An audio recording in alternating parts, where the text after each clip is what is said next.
Sahabat alam, aktivitas pemanfaatan sektor pertambangan emas di Kabupaten Bombana yang mulai sejak 2 tahun terakhir hingga kini terus meningkat. Bahkan eksploitasi tambang emas tidak hanya dilakukan oleh warga Bombana maupun warga pendatang dari berbagai daerah. Lokasi pertambangan emas tersebut kini mulai digarap oleh sejumlah perusahaan tambang. Berdasarkan data yang disampaikan Wahana Lingkungan Hidup Walhi Sultra, sedikitnya terdapat 13 perusahaan yang mendapatkan izin eksplorasi. Bahkan beberapa perusahaan seperti PT Pancalogam Makmur sudah mendapatkan izin eksploitasi. Sejak ditemukan tambang emas, masyarakat yang tinggal di Kabupaten Bombana berharap tingkat kesejahteraan mereka akan lebih baik dibanding sebelum ditemukannya tambang emas. Namun setelah tambang tersebut dikelola, perekonomian masyarakat yang tinggal di sekitar tambang justru semakin terpuruk. Untuk mengetahui seperti apa pengelolaan tambang emas yang mengakibatkan masyarakat Bombana kesulitan, berikut liputannya. Dan mari bersahabat dengan alam.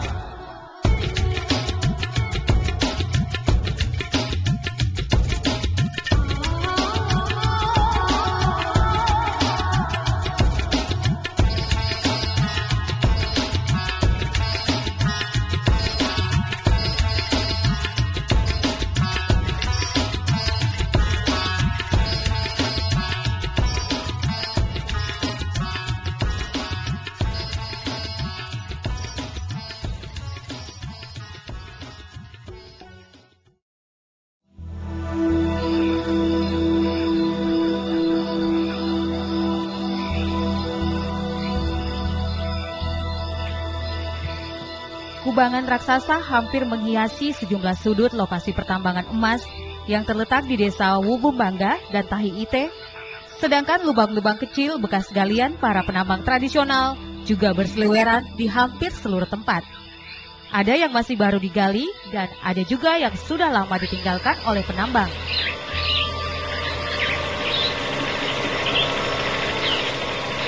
Sementara mesin para penambang sejak pagi hingga malam hari terus meraung seolah tak pernah henti.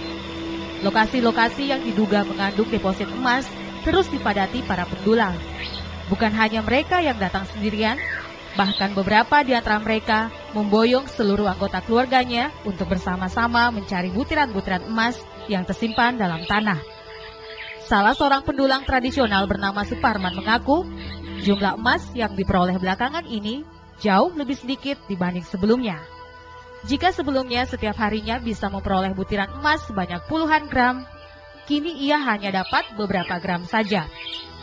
Tapi sekarang sudah kurang penghasilannya, tidak seperti sejak pertama. Selamanya ada mesin itu. Sekarang satu hari bisa dapat berapa, Pak? Nah pasti juga, kadang kita dapat 100, 200, kadang juga sama sekali tidak dapat. Ini kerjanya bagaimana, Pak, di sini? Apakah kerja mendulang manual atau ikut di mesin atau seperti apa, Pak? Bukan hanya pendulang tradisional yang mengalami penurunan jumlah emas yang diperoleh setiap hari. Mereka yang menggunakan mesin penyedot juga mengalami hal yang sama. Salah seorang penambang yang menggunakan mesin bernama Mas Rukan menceritakan, jumlah emas yang berhasil dikumpulkan untuk setiap harinya hanya sekitar 30 gram, padahal mereka sudah membuat lubang yang cukup besar dan dalam. Katanya yang udah lama di sini, itu katanya kuat 50-an, 30. Kapan didapat bisa emasnya ini biasanya? Jam-jam berapa biasa dikumpul? Ya kalau ini kan sekarang nama bos. Sekarang nama bos, kalau tiap kali multi ya langsung stop.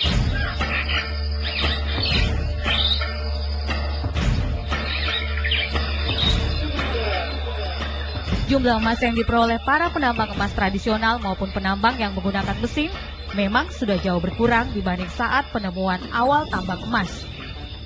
Kini jumlah butiran emas yang berhasil dikumpulkan para penambang tradisional mulai berkurang.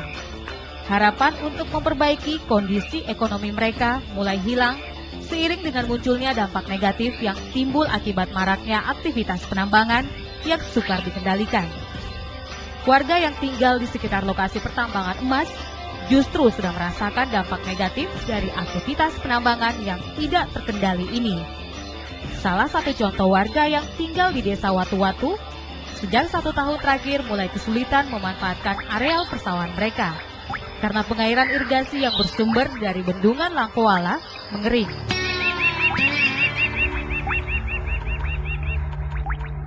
Mengingat areal persawahan yang sulit diolah, beberapa warga yang tinggal di desa ini awalnya akan mengembangkan tanaman jambu mete. Namun rencana ini gagal dilakukan karena adanya perusahaan tambang yang akan mengeksploitasi potensi tambang emas yang dekat dengan lahan mereka. Ini sejak adanya perusahaan masuk, kami tertekan sekali. Sangat susah Pak untuk mencari hidup.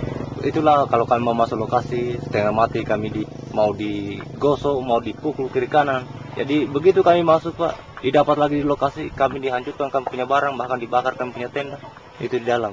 Bahkan kami juga menyampaikan bahwa Pak, kami ini masyarakat di sini Pak. Jadi kami ini mau hidup di sini, otomatis Pak, kami tidak bisa hidup kalau tidak lagi begini. Hal yang sama juga dirasakan warga yang tinggal di luar lokasi pertambangan.